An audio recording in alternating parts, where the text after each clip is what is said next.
Another episode of The Bad Batch is upon us. It's episode number 9. And Before we get into that review, let's roll that intro.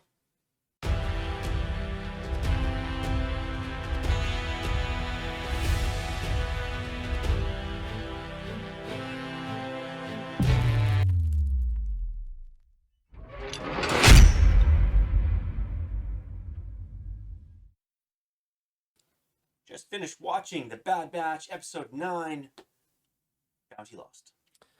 yeah, and bounties galore, basically. Yeah, we had, two bounty hunters going at it.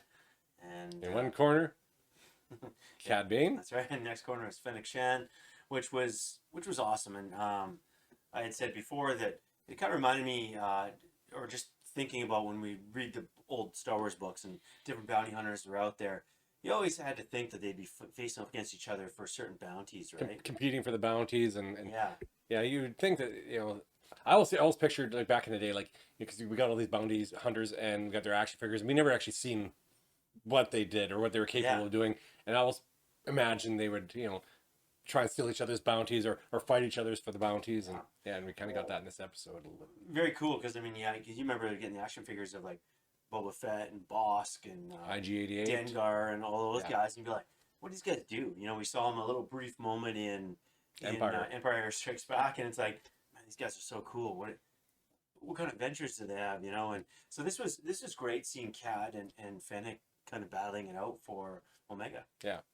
And speaking of Omega, we got a lot of information as to why she's so important. Yeah, and kind of cool. Like, so she's basically female version of Boba Fett. That's right. So it's unaltered.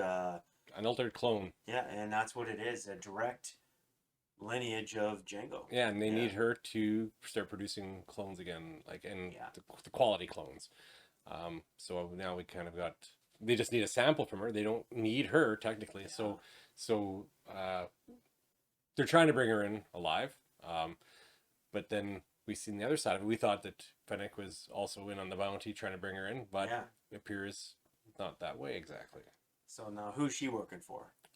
Well, that was given. Was it the other? That's the other Kaminoan. The other Kaminoan. And I can't remember their name. It was the good one, right? Yeah. The one that's kind of looking out for her. She's looking out for her, and she's trying to keep her safe. That's right. Yeah. So it's the Prime Minister who's not.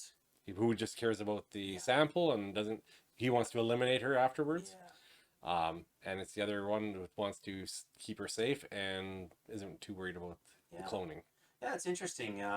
Different factions or divisions in the Kaminoans, right? And this is obviously it's got to play into where are they now, like what's going to happen with them going forward. I like that little thing with Omega. It kind of gives her a bit of. Well, there's some value, I guess.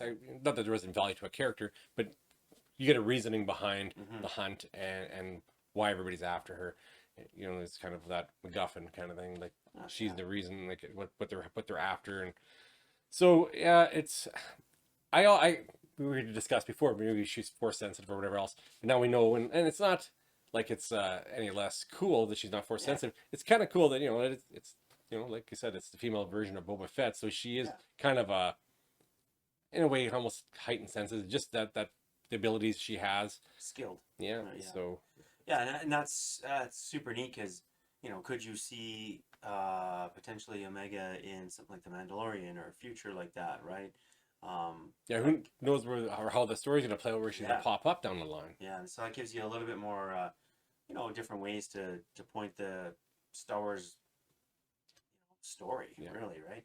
I think it's a good idea. I mean, I'm a big fan of. I like her character actually. It's kind of like maybe a fresh spin on the clones, kind of, I like what they've done with her and the group, basically. She's become like a foster kid to them, basically, and it's one kind of big family. And I don't mind that.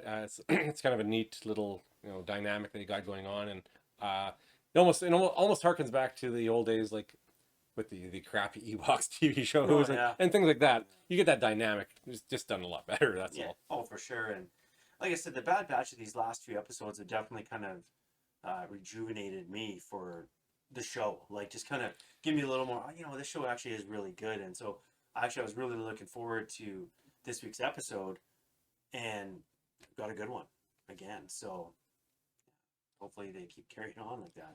Yeah. How many episodes are this season?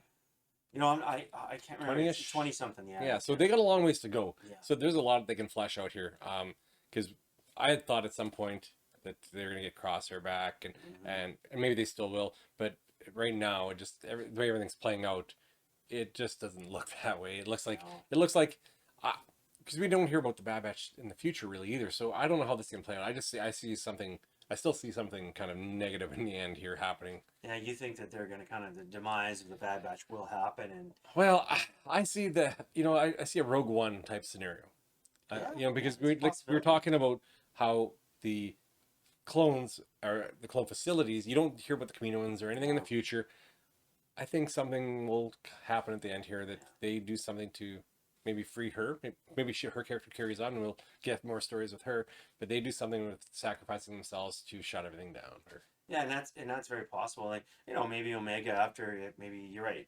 Who knows what happens with her? The Bad Batch are maybe gone, and Omega's by herself, and maybe she's kind of doing her own rogue thing, right? And yeah, I think it's just another good character that they can use going forward, and maybe live action, maybe not.